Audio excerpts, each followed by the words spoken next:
think we're in for a very, very interesting discussion. And let me start by introducing our experts today. As you know, we are actually showcasing three films from Kenya and from three amazingly promising young filmmakers, two of whom are here today on this particular session. And the one who's actually made this possible is none other than Ravi Karmalker. He's a German Indo director, producer who's based out of Berlin, Cologne, and Nairobi. Just to give you a brief background of Ravi, after studying history of arts, Ravi gained more than 10 years experience as a creative assistant in various film, TV, and advertisements. Besides that, he directed several theater productions and trained approximately 150 actors in method and camera acting. Finally, he was able to bundle all these experiences in 1995 when he started his career as a journalist at the largest public broadcaster in Germany, Westdeutsche Rundfunk, WDR, where he produced over 1,000 radio features on art, dance, film, and theater performances. From 2002, he worked for WDR as a TV writer and TV director. From 2006, he was increasingly entrusted with commissions for premium TV productions, that is 60 to 90 minutes, for the largest national TV station, Das Erste, and the second largest national TV station, ZDF. To date, he has written, directed, and produced more than 250 films in the range of 3 minutes to 90 minutes, for which he was awarded with Germany's 12 most important film awards and nominations in 15 years. Now, some of those randomly selection for the German Camera Award in 2004, the German Business Film Award 2006, German Television Award 2008, then you had the first prize electronic media Hans Thyssen Prize 2011, nomination for Senior Film Award 2016, nomination Documentary Directors Award 2016.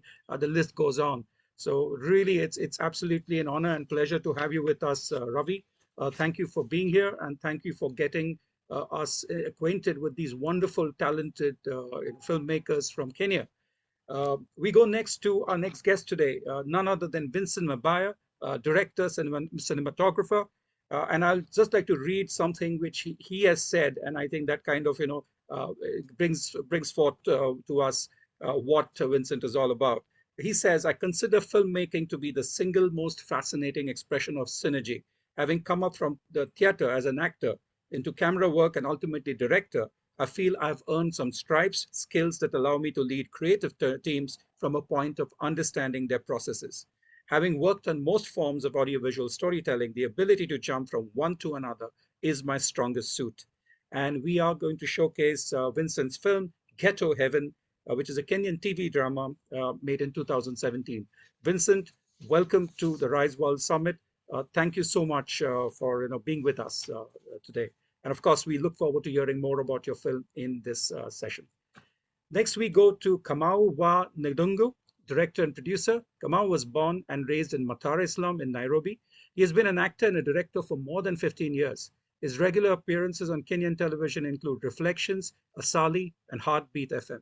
His many stage appearances include Sarafina, Luanda Magere, An Enemy of the People, Richard III, Othello, Dead Man's Hand, Something is Burning, and Run for Your Wife. Films include, and please forgive me for any mispronunciation, Ndoto za Elibidi, Nairobi Half-Life, The First Grader, The Hunting of Dedan Kimathi, The Bushfire. As a director, Maria, The Plot, The Shortfall, and he's co-directed Ndoto za Elibidi. And we are going to be showcasing his 2018 film, Maria. Again, thank you so much, Kamau, for being with us today. This is something fascinating, and we are looking forward to exploring your films and, of course, the discussion that's going to follow. The third filmmaker who unfortunately couldn't join us today is Tosh Gitonga. He's a director and producer, and his film, Nairobi Half-Life, is also going to be showcased. And I think Ravi will share a little bit about that as well in the discussion that follows. So without further ado, I would like to hand it over to Ravi and Vincent and Kamau for the next 1 hour, as we learn more about African cinema, African filmmaking, and specifically about these three films that we're going to see. All yours, Ravi. Thank you. Thanks a lot, Naresh, and thanks a lot also to the team of Rise World Summit giving us the stage and to tell a bit more about films in East Africa, film and TV in Kenya, first of all. And may I just say, I would like to add to Kamal's biography that he, we just conducted a Netflix production where he had out playing a character, a Congolese gangster, and was shot then at the end of the day, which we are just sitting right now in the edit, and it turns out to be very good. So that's also the versatility of Kenyan filmmakers is amazing. You don't have this in Germany because normally people are focusing on in one or two directions, but the most of the Kenyans I came to know in the last years have a broad ability. So they are in camera, they are in acting, they are in script writing and directing, in producing. So something I think which could be copied and pasted to other parts of the world. This is already very admiring. So Vincent and Kamal also to talk about Light and Shadow of the East African film and TV section. A lot is going on. Hope is rising, but also there are some issues to overcome and also to discuss maybe in this discussion. And may I just remind you, we were now, Vincent, Kamal, and me, we were working now on a Netflix high-end series called Country Queen. But this was the result of a development work which started 4.5 years ago when I first met Kamal. So we got some funding from the German Ministry of um, Development and Cooperation in order to initiate this process. Kamal and me met, and we just were thinking about how to get writers on board, filmmakers, to initiate a narrative, which then turned out to be Country Queen 4 years ago. And I remember, Kamal, you were inviting 40 of your colleagues, Kenyan filmmakers, and we interviewed them all, also asking them about their hopes and their fears. And on the bottom line, I think a lot of them were somehow struggling with the industry because the industry was not supporting them as it should have been. And also they were doubting whether Kenya would be able to connect to the international film market, which then 4 years ago was already booming like hell through the streaming services like Netflix, Disney Plus, HBO, and you name them. So quite a lot of them were very, very hesitant when we asked them, like, do you think Kenya can also play in the same league in a few years? And a lot of them said, like, I would wish to, but I don't believe in that. I think this might have changed already after 4 years, but now it's to come, maybe also to come out to maybe give his thoughts on the beginnings of our cooperation.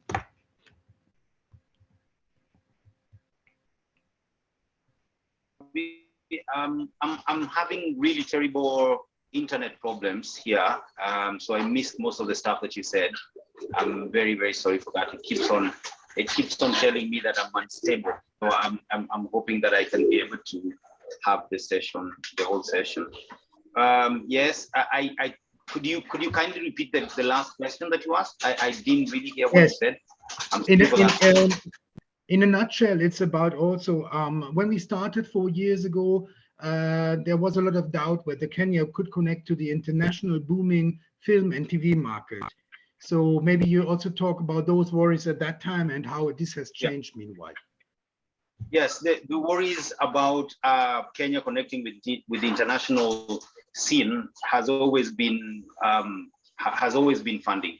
Funding has always been our biggest problem because in Kenya we don't have a lot of people who wants to fund our local programs, and so what we end up with is the free to air. Until very recently now we've had digital companies coming on board, and now at least we are seeing ourselves in doing stuff that are being watched outside our country.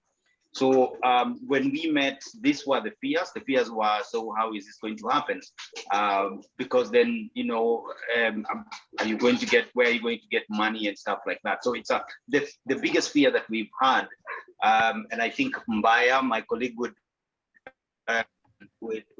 concur this is a lot of us are creatives and we are not marketers. And so we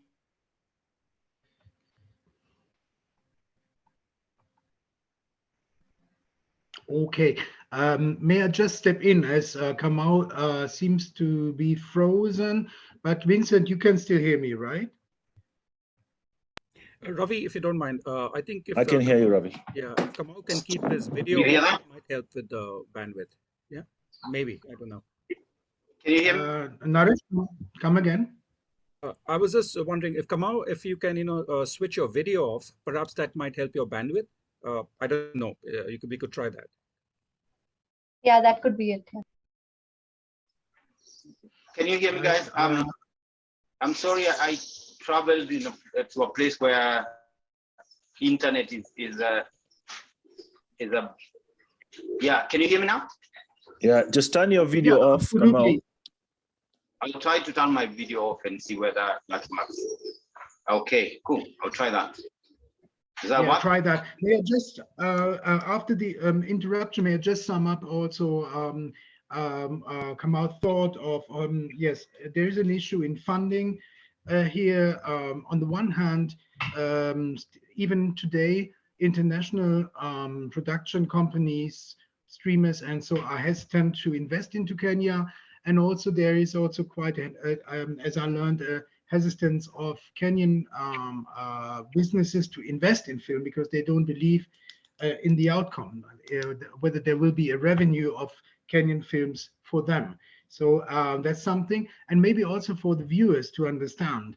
The international film and TV high-end series marketing is booming like crazy for now 5-6 years. That's what I was referring to. So there are billions and billions of dollars around in the area between the US, Europe, Asia, New Zealand, Australia. So, but still, just a fraction of this is pouring towards sub-Saharan Africa. So I think this is something also, if I may say so, Vincent and Kamal, we were really trying to work on this to show with our show called Country Queen, which is might be the first Kenyan high-end series, which will run on Netflix and in a German-French a broadcaster, to also to show that how high the skills are in Kenya in order to convince investors to consider East Africa and Kenya as a country to invest in. So to change what Kamau just said. But now I think Vincent should come in also. Maybe also you could also comment on that. Yeah, thanks, Ravi. So if we look from a historical point of view, the industry here had always been more of a service industry. So when I say service industry, I mean we would service foreign films, Hollywood films, European films. And what happened is you had a crop of really skilled technicians. But then the challenge was, and it's changing now, is that there was no local high-end production. And partly because of what Kamal was pointing out, challenges in funding locally, financing, looking at film as a business from an investment point of view has always been a challenge.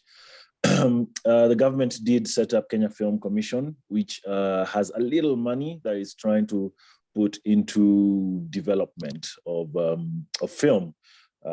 Because initially their mandate was to sell Kenya as a filming destination for foreign films, but now that has changed. Now it's more promoting local productions. They don't have much of a budget for the whole year. They probably have $1 million, which is nothing. But it's a start. It's a start. It's a good place to start.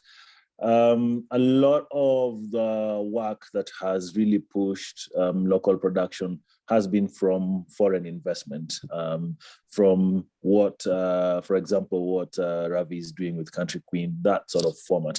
I worked on a show called Makutano Junction, which was same thing. It was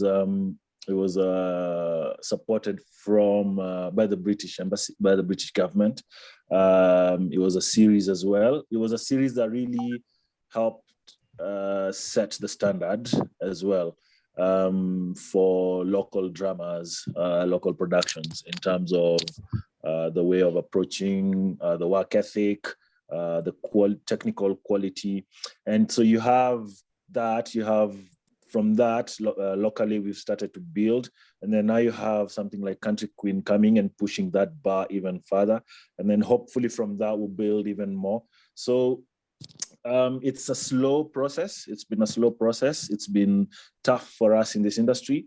We always joke within the industry that a lot of the times we sit back and ask ourselves, why are we doing this? Are we mad? We're not making any money. But film is a passion that you can't run away from. And once you have it, it's I have friends who went to farming and then came back, who went into other things and then came back. So yeah, so it's it's our curse and our blessing. Yeah, so it has been a challenge, but it is looking up. May I refer, Vincent? I think this is a good point. May I refer also to your film, the film you directed, Get to Heaven, for instance, which obviously also was produced with just a little bit of money. Same on Kamau's side, his film Maria, also made with just a very, very small budget, but the outcome on both sides was fantastic. So those two films were the ones also which convinced me, yes, to work together with you. So therefore, this is something which is very Kenyan, I would say, to make out of nothing something big. This is great, but still, as you were mentioning, Vincent, at the end it comes also with the cost. So quite a lot of people are not earning enough money to sustain their life from filmmaking. So this was the situation which I was confronted with 4 years ago. It might have changed to a certain extent, and especially for you both, because you are both, Vincent and Kamau, so well settled in the industry meanwhile. But I think a lot of other colleagues are still facing the same issues, like how to pay the rent, how to, how to feed the family and so on. So my impression, and maybe I'm wrong, it was that the industry right now in the last 4 years was not really able to support professionals as it should be. Am I wrong? Ravi, you are right in the sense that it has always been a challenge for filmmakers to live. We do live day to day, but being able to go past the comfort, initially that was a huge problem. So the one thing that has really changed and is continually changing that situation is TV and TV series. When it comes to film, and then when I say film, I mean movies as standalone, full feature things. It's not very few people are making a good living out of it. Majority of filmmakers are making their living through television shows, through dramas, through documentaries. And that has changed over the last 5 or 6 years considerably. So like I said, it is looking up quite a lot in that regard. I'll go back to, you mentioned Get to Heaven, and so Get to Heaven came at a point, I'll relate these two things, at a point where myself and 3 more friends, there was an industry lag and nothing was going on. It was very quiet. Our industry tends to be affected quite heavily by politics and things like that. So every time there's an election, everything really slows down. So we were at a point like that, and we thought, you know what, we can't just be sitting at home. We've got all these ideas. Why don't we create something? And so we wrote this really elaborate film, but then we didn't have because, as artists, we write first, and then you write and you dream and you create this monster. And then we realized we didn't have the money to create this huge film. So we thought, okay, this can work as a series. But for it to work as a series, let's create it. Let's break it down and then create what we'd call a pilot or a first episode that still can stand on its own as a short film. So that was the idea behind Get to Heaven. And it was a labor of love, a lot of people coming together and putting in their time, their resources, we were able to film in the biggest slum in Kenya, and a lot of goodwill from connections we had made. We all went into our pockets to find money to feed the crew, pay something to the locals. And I just, for me, and I think that's where my expression when it comes to filmmaking comes in. It's just the synergy is just magical. When you have these people who are just driven by passion and not profit, it just creates something really beautiful, and you realize the potential. And that was a really big milestone for us, because then we realized our capabilities. And a lot of people from that little project went on to become producers and directors and just create. And that little project on its own, showing it around to other people. And I think even for myself with Ravi, that's the one thing you saw and thought, okay, I think we can work with this guy. So it really, that single passion project really opened doors for a lot of us. Yeah, so it was worth it. Yeah, the film investment was worth it because we came together. Same. Thank you, Vincent. Same on Kamal's side. But before I switch to Kamal, let me just again repeat what Naresh said in the beginning, that those films of Vincent and Kamal, Vincent, Get to Heaven, Kamal, Maria, can be seen also on the Rise World Summit platform. Now, Kamal, producing Maria, I know you had a tiny budget, but still then the outcome was amazing. Maybe you can refer to that. Yeah, thank you very much. I think my experience was a bit different from Vincent's, even though we're not very far from each other in terms of how we shot our films. My godmother runs an organization called St. John's Community Center, and she wanted me to make a stage play that would then encourage young people to vote. And I thought about that, and we had a meeting, and I said, but that would be more expensive than trying to make a film that then can be shown on YouTube, or you can go to all these places without spending a lot of money with actors and transport and stuff like that. They didn't understand what I was saying, because the organization that she works for doesn't understand film, but I've done a lot of workshops on theater and stuff like that. So I convinced them, and they agreed. And we only had a tiny budget. So I convinced my friend. One of my friends that I brought on board was our DOP from Country Queen, called Andrew. And he was like, yes, let's do it. So my friend and I wrote the script, and I presented the script to St. John's, and they were like, yeah, that sounds good. We like it. And so, and then you have to start thinking about, it's not just about the DOP, but you have to think about all the other people on board who are coming on board. And so I was lucky that a lot of people, one thing that I've noticed about our country is that people love film. And it doesn't matter if someone is not doing something right now and you have a film, they will come and help you. This is something that really I've experienced firsthand. And so a lot of people came to help in Maria, and we shot 5 days, and the film is 35 minutes, and that was the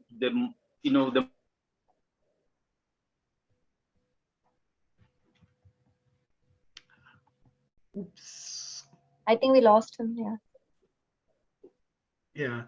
Well, let me add in 35 minutes, and it's about politics in Kenya, but first of all, also about women in politics in Kenya. Can you hear me?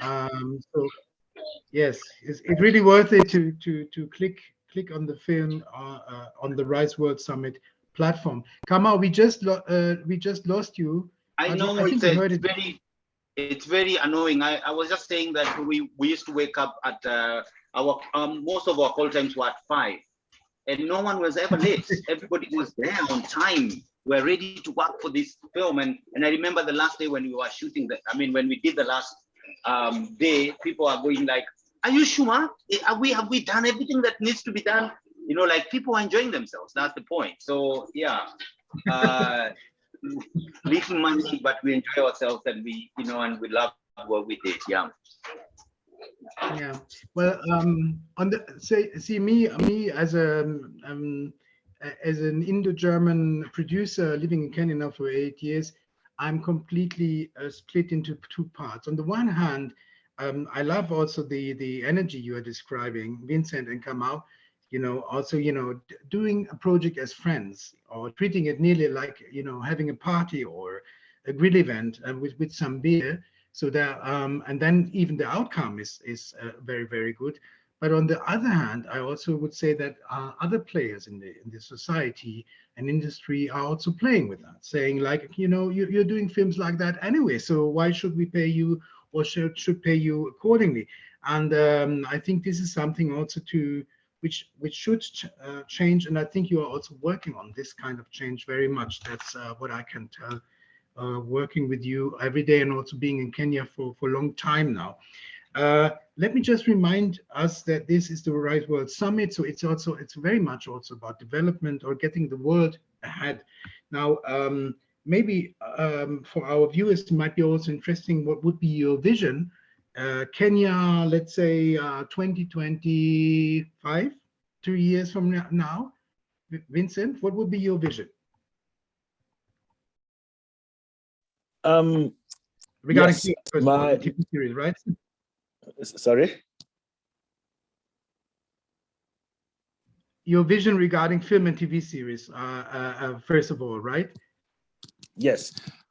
So, I mean, the low-lying fruit at the moment is a TV series. So I think once my vision would be to see a situation where in the country we are producing over 20 high-end film series a year. I think we 2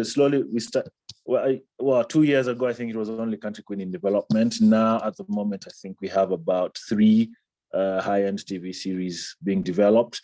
And hopefully we'll get to a point where we are seeing 20 to 30 of these being not just developed, but actively being produced.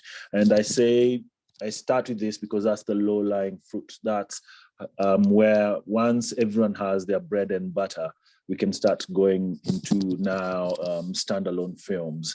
And there is a market for this.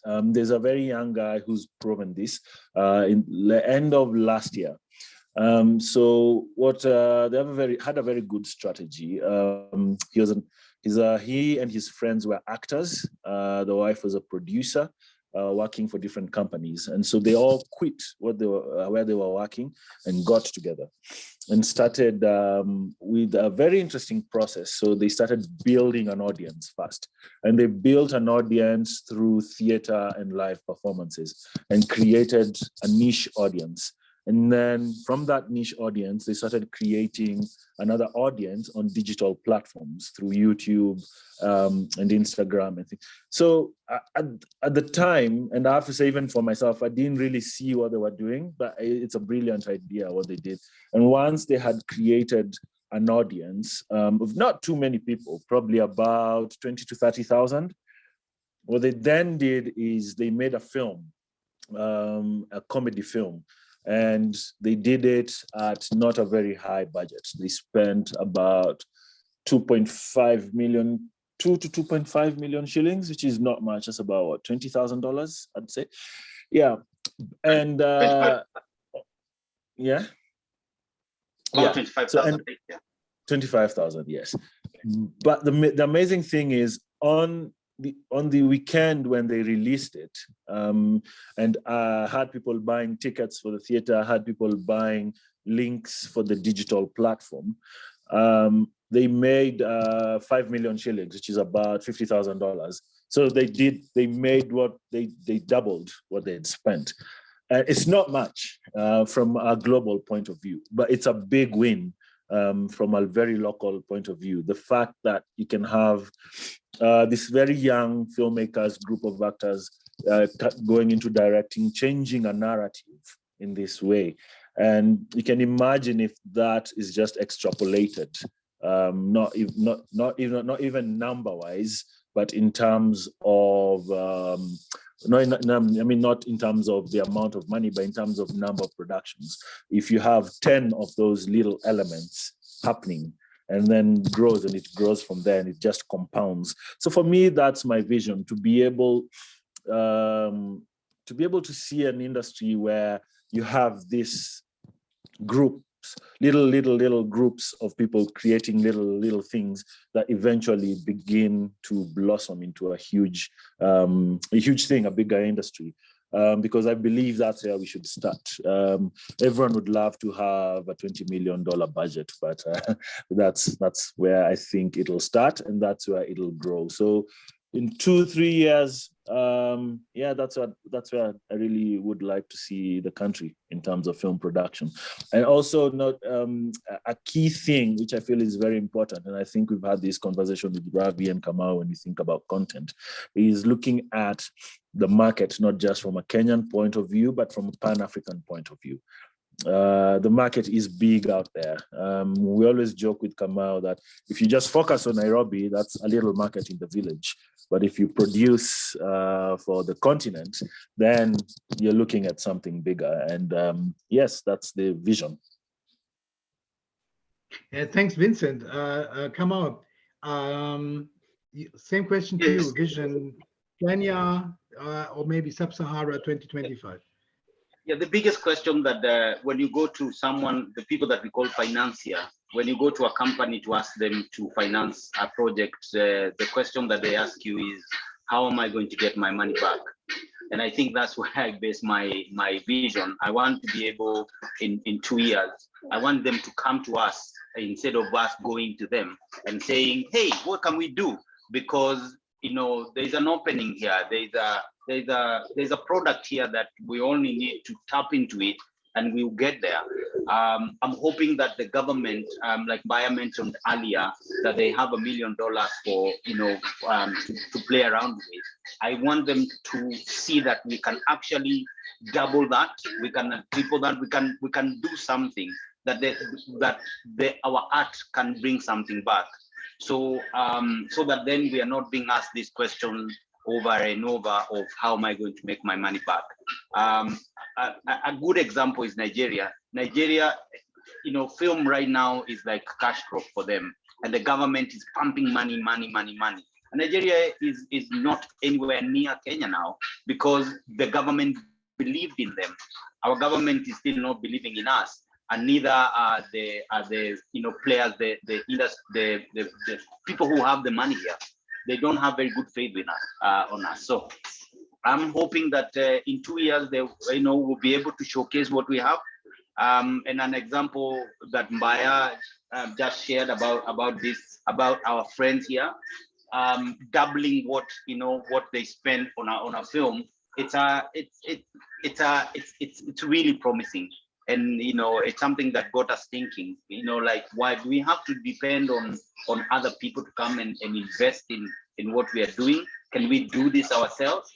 And are we able to then, remember what I said in the beginning, is we are a group of creative people, but we also need, you know, people who can help in marketing, you know, not just around Nairobi, but, you know, in the whole continent as well. So this is my vision, is that people will start coming to us saying, here, we can do something, let's do this, instead of us begging them for, or begging other people to come and help us here to finance our project.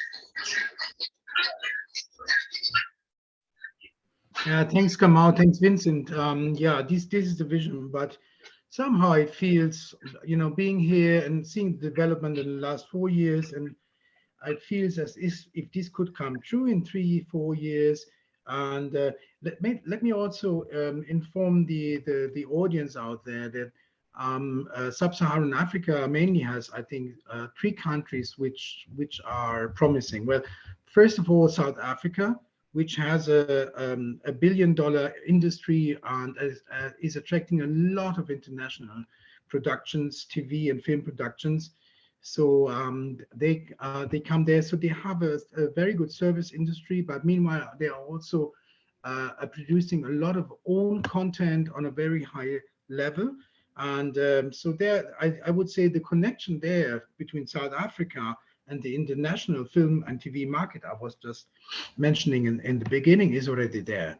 So that's a pipeline which is really working fine and giving revenue, and people are finding jobs and can survive by that. That's a very good example. Nigeria was mentioned just before. Yes, I think also the industry is doing well, although to my way of thinking, the quality is not that far. So I think it's more a closed shop. Nigerian films on the international TV and film market are not really successful. And then now Kenya. Well, I would say Kenya has the opportunities are there. The possibility that Kenya can grow to an extent where South Africa is really given because of those talented people who are here.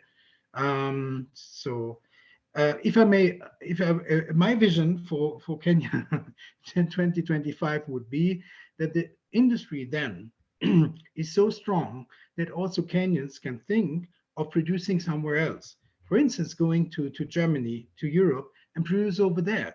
But this would be the perfect exchange. This would be the perfect business model where you can meet here or there and work on the same ethic and economic levels, telling compelling stories and helping each other out. Because in Germany right now, cause of the super boom of TV and films, you rarely find people there anymore. They are all stuck in productions.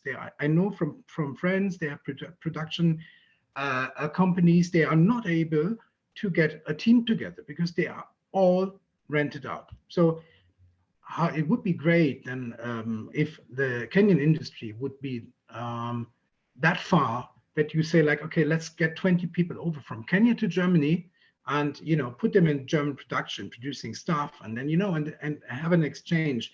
This would be my vision for 2025, or maybe end of it 2028, that this exchange can happen. Even Kenyans coming with a budget to Germany, producing their stories over there, and the other way around. I think this is what development would mean, to have an exchange. Right now you have this exchange between the US and Europe, UK and Europe, and back Europe and US, Europe and UK. Something like that. This would be my vision. Yes. But okay, respecting also Vincent's time, as you were mentioning, you are in the middle of a shoot, and thank you, Vincent, for still cutting out this hour. But I think you have to run back to to your director seat, right? So for me, I would say maybe we discussed some headlines and gave some insights. So I would like to give it back to Naresh. Maybe there are some questions also coming up and so on, but yeah, thanks, Ravi. I mean, it's really been amazing. Kamal, thanks a ton for hanging in there, even though your connection has not been that great. It's really been a fascinating discussion, and it gives us a kind of an insight into how the Kenyan film industry is actually shaping up and giving quality content.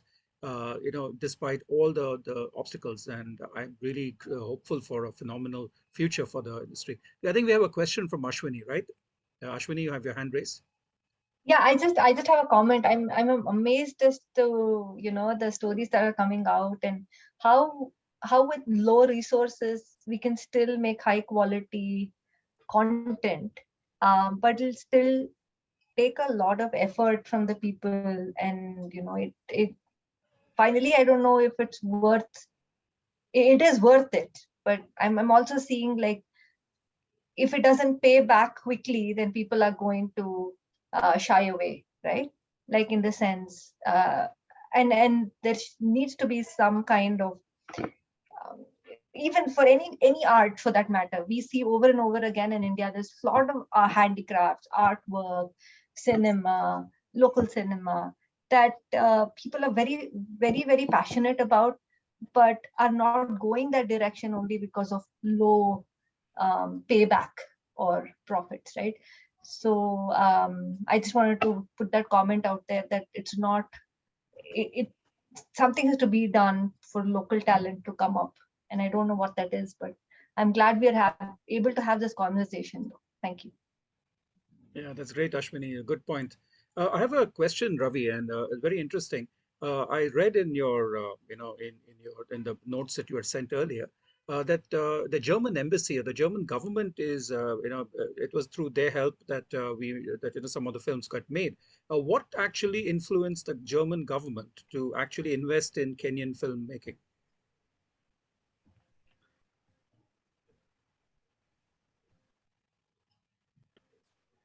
Yeah, Sorry. Ravi. Yeah. Okay. No, I'm sorry. I thought my microphone is muted. Um, the German Ministry for Development and Cooperation tries to connect to the rest of the world. And there was a need, and the connections towards sub-Saharan Africa are very weak. This has to do also with the German history, because in East Africa, you might know that the Germans took Tanzania for a certain time, then it was taken over by the British. So I think also this the history of Germans being here as colonists is not worked on properly. So it's both. Germany is also trying to get connection. It's also about connecting on an economic side. It's development, yes, but also to open markets and to have this exchange I just was talking about. Like, it would be great if there is an exchange, of course, also with Kenya and Germany. If more, it's not only goods coming from Germany to Kenya, which are sold here with a profit, but also other way around. So, because at the end, it would be a win-win situation. If the industry, the creative industry in Kenya, enhances, it would be a win-win situation for both, also for the German film industry, because the more playfields of doors open, the better it is for everybody. And there is also the German storytelling industry is very strong. But again, also, if it comes to sub-Saharan Africa, their view is very narrow towards South Africa. And I think it was also now time to open the doors towards East Africa. So it's about initiating something in order to have a win-win at the end. So I like this approach very much, because it also says, like, we want to, or the Germans want to meet the Africans, the East Africans on eye level, being business partners, underlying partners, eye level, working together, and working together, creating even other narratives, other worlds, fascinating worlds which haven't been there before. So I'm not quite sure whether I answered your question, No, Harish, I but think that's very interesting, and I think very encouraging. I mean, it completely talks about a kind of a retelling or a reshaping of relationships and the way of perspectives. I would say that's great. Dipali, you've got a question. Yes, go ahead. Thanks, Naresh. And Ravi, it's going so fantastic, the earlier session and this session too. The question for me is documentaries, it is a lot of work that we do, but most of the time for common people, it goes unnoticed. We all have so much fascination for Africa, and I'm talking for the global map, okay? So when we want that it should go out, go to common public, what are the things that we should do? Like, what are the things that you are taking into consideration for broadcasting it, other than YouTube, if I have to go to on a global platform?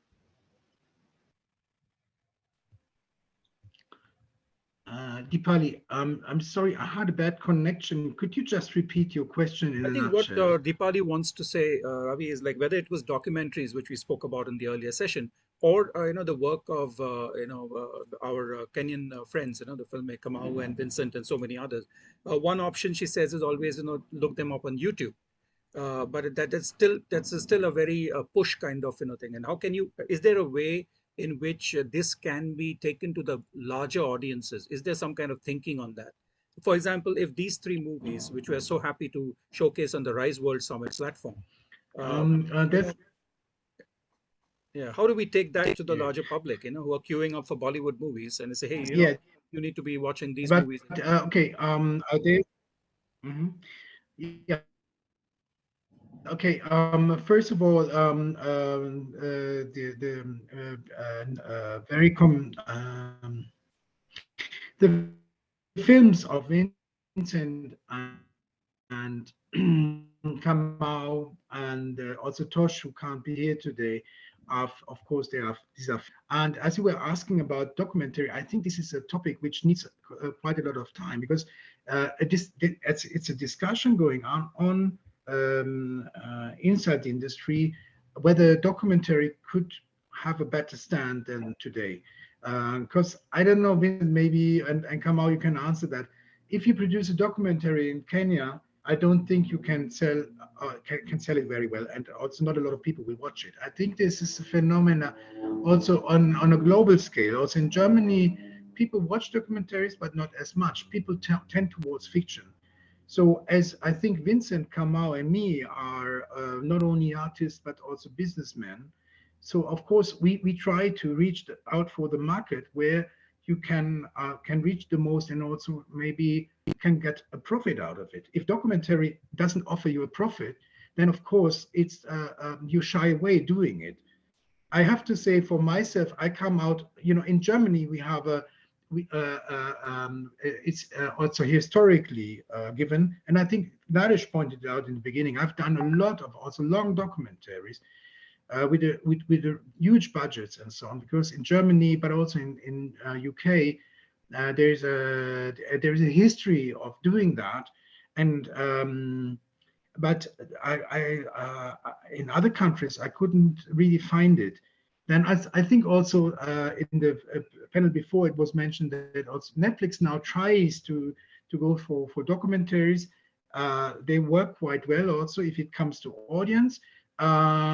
People like it, but of course the making of it is also a little bit American. What do I mean with American? It's a little bit flashy, let's put it that way. So sometimes it's a mixture between video clip and documentary. So they need those artistical means in order to keep the audience watching, to attracting to click in and to keep watching. But I would say this might be another discussion. May I just refer to Vincent and Kamau, who are on board, to maybe focus on African topics. We can have a discussion about documentary another time. So yeah, I mean, this has been fascinating, truly. I mean, I can't thank you enough for coming on this platform. I think we have time for maybe how many questions more, Ashwini? What time do we need to end this? We have about 5 minutes. Okay, great. Yeah, Naresh, I had another question though. Yeah, I'm sorry. So specifically for the African filmmakers, how can we help, right? I always feel like this is just the starting step of Rise World Summit coming together, getting them on board, and this is the very first time. If you have ideas as to what we can do next year already, Ravi, if you can let us know, and Vincent and Kamau, what else can we do? How can we promote you more? Yeah. So if you have ideas around that. And I would add, Ashwini, not only next World Summit, but between now and the next World Summit as well. Yes, Kamau. Yes. I've always been fascinated by the idea of, example, what Ravi said, collaboration, and I think when you say, oh, how can we help? We're here in India and you're there in East Africa. We can't just bring money to East Africa. I think that from top of my head, what comes to my thought is it's a collaboration. It's a collaboration of a story, a production where we're doing a story between the two countries, the two continents, and probably because you guys are and showing it in both places. I think that would promote the industry here, and I think that would make more sense than just saying, oh, we have this amount of money that we want to come and bring to Kenya. I would see, I'd like to see actors from Hollywood coming to Kenya, and Bollywood coming to Kenya, and having Mbaya directing them, Vincent. Which is more interesting. I don't know whether that makes sense. I don't know what you think, Vincent, about that. I think it's very exciting. But Vincent, what do you think? Yeah, absolutely. Collaborations and platforms. For example, what you're doing at the moment. A lot of questions we get from people out there, even from people in Africa, is where can we see these films? How can we get African content? And just being able to be on a platform, on a global platform where we're being showcased is a start, and a very big start of that, because filmmaking is about audiences. If the audiences are not seeing it, then there's nothing we're doing. So the more audiences we get, the better it is for us. There is I work on a telenovela once in a while, and it's a collaboration between actually India and Kenya. And the way that works is because Indians have a legacy of great telenovelas, so it's a writing collaboration. So the main writers are Indian, and the story is then adapted by Kenyan writers to fit a local context. So collaborations like those already are opening up doors, and more like those would be great. That's very, very interesting, actually. That's absolutely interesting. One thing, I mean, I think you mentioned it, Vincent. Yeah, Ravi, I think you need to come in, is it? Yeah, I just wanted to I would like, yeah, sorry, go ahead, go ahead. and I just would to add, as Ashwini was also asking about what could be help. I think help would be also to, you have connections into the Indian film industry. So just imagine Indian film producers can imagine to tell a unique story in Kenya and in Mumbai, for instance, with Indian and Kenyan actors, with a Kenyan director like Vincent's, for instance, and to create a genre which is not Bollywood, is not a typical Kenyan film, but is something new, and which then resonates with the audience, and which then gets a business case because people like it and they pay for it, and so something. So this, I think, to initiate this kind of connections, collaborations, would really open completely new rooms, and which would be a win-win situation for both, also for the Indian audience, for the African audience, for the African industry, but also for the Europeans, because watching something which is fascinating made by Indians and Kenyans, for instance, this will work in Europe right away, I can tell you, because the hunger for new narratives, something completely new to come up, is there. People look what they have looked all the time, but they're really wanting new stuff. So I don't know whether this was an answer to your question, Ashwini. Yes, completely. Got my neurons working now. So that's the thing. I mean, we are happy to have been able to do this. I mean, I think it's a matter of time. I guess India has had such a strong and long connection with Africa, dating back centuries, and especially Kenya. I think it's time that this finds synergy in some kind of creative pursuits where we can. And I think what you're suggesting, what Vincent and Kamau and you also are suggesting, will be brilliant, because we have. And I loved what Vincent said, because he said we don't want just filmmakers coming here and using this location. I mean, of course, who doesn't want to go and film the Kenyan safari, for example? That's like it's Bollywood movies have gone and done that. But when you actually go and collaborate and set a story in the Kenyan context, and not just play, we have the same grouse very often when we see Indian actors in Hollywood being relegated to that in a very stereotypical Indian character. And it doesn't feel nice. I mean, you've got some amazing actors being reduced to a stereotype. But what if, like what you said, if Kenyans and Indians, we create this joint thing? I think that's a brilliant idea, Ravi, where the stories have, and you're paying respect to each culture and the reality out there, and that would be amazing to bring out on screen. I think that's all we have time for today, and it's been fascinating. Vincent wanted to say something. He raised his hand in between. Oh, I'm sorry, I didn't see that. Vincent? Vincent, do you want to say something? He just... Yeah. So he just, Naresh just said it. I was going to say.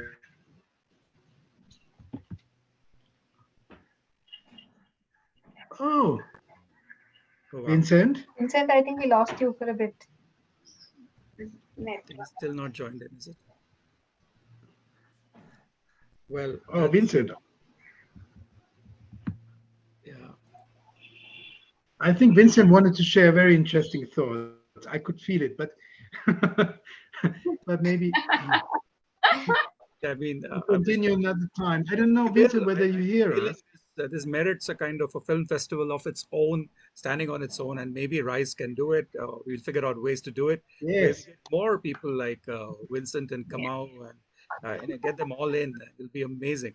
But on that note, well, technology has, has played truant with us a little bit in this session. But despite that, I think Ravi, Vincent, Kamau, thank you so much for a fascinating discussion, giving us this Thank you so insight. much for having us. It's our pleasure entirely, Kamal, and giving us this insight on how the state of the film industry in Kenya. And I feel that, like Ashwini said, and you always end up with some good things after every rise. And I hope that these three films we're showcasing for Kenya this time will actually be seen by. We got more than, I think, 3,000 people who have registered, and they may not be here on this session, but I hope they actually watch these films. I for sure I'm going to watch all of them and share them around. And share the news about them around. And this is what happens after every rise, this collaborative spirit that is fostered. So if I must say, if there's something to thank COVID about, is about the fact that we've gone online with a vengeance, which has made it possible for all of you to be with us here today, and actually for us to gain access to this beautiful cultural rich legacy of Kenyan filmmaking, which is an exciting prospect to look forward to. So once again, thank you, Ravi, for having made this possible for us. Thank you, Kamau, for joining us. Thank you, Vincent, for joining us. It's really amazing. We're looking forward to your films, really showcasing your films as far as possible. And yeah, we are looking forward to this collaboration going great distances in the days to come. Thank you, all of you, for attending.